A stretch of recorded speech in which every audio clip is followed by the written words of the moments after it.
Are you a new puppy owner who wants to avoid as many mistakes as possible? We asked our Facebook community, what's one piece of advice you would give a new puppy owner?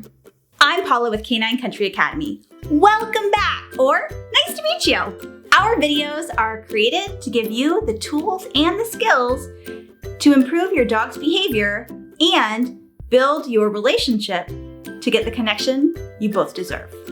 Let's face it, raising a puppy is a lot of hard work.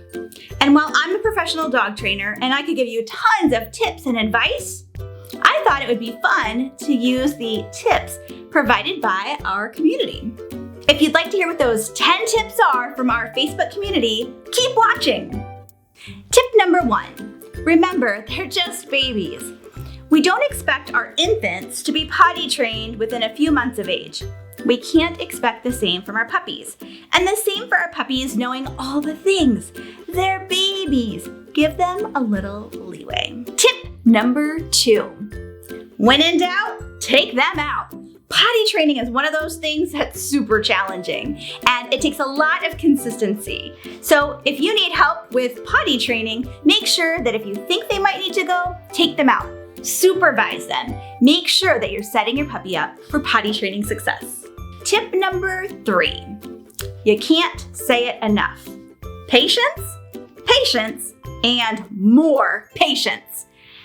Patience is required to raise a puppy. Remember, they're not from our culture. They don't understand what you expect of them. So every single minute of the day, you're gonna need some patience. And if you don't have it, give yourself a break. Let them take a break doing something fun while you relax for a moment. Tip number 4. This was a good one, guys.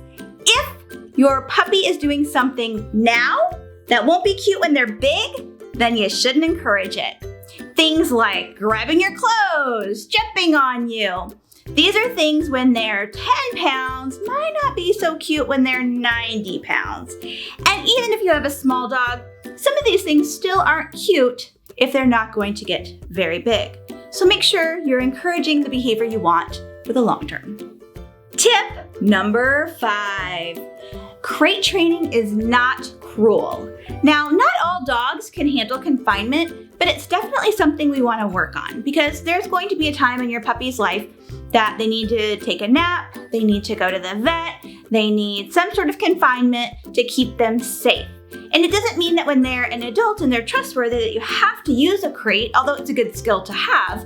But just remember, this isn't cruel. This is just something to set them up for success, and when done properly, is not going to be something that they stress about.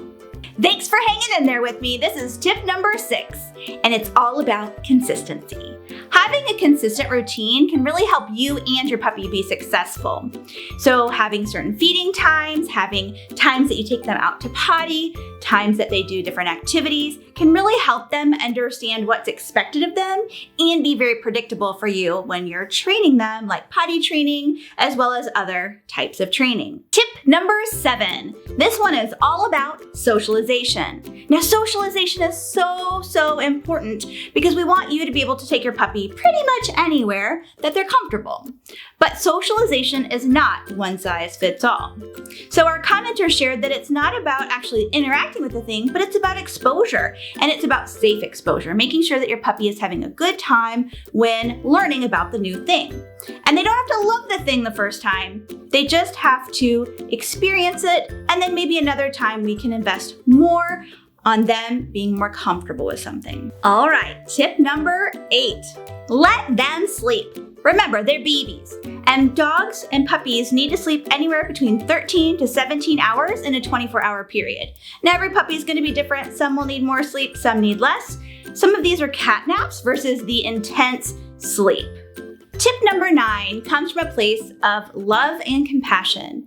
We only have our dogs for a limited amount of time, and sometimes that's hard to remember, especially if you're a new puppy owner or it's been a while since you had a puppy and you're pulling your hair out, raising your puppy. But remember, we only have so much time, so enjoy the time together. We've reached our final tip, tip number 10. This was a fantastic one because I think that journaling about what's going on with your puppy, taking loads of photos is so valuable. Time is just gonna fly by. They're gonna be itty bitty and then they're gonna be grown up. And it's fun to have a little journal. So I love what this commenter said about document it all. Have that journal, have those photos. I recommend taking a photo next to a statue or a cup so you can really see how they've grown over time. If you love learning about dogs, dog behavior, and raising your puppy, make sure to subscribe to our channel so you can get more helpful videos.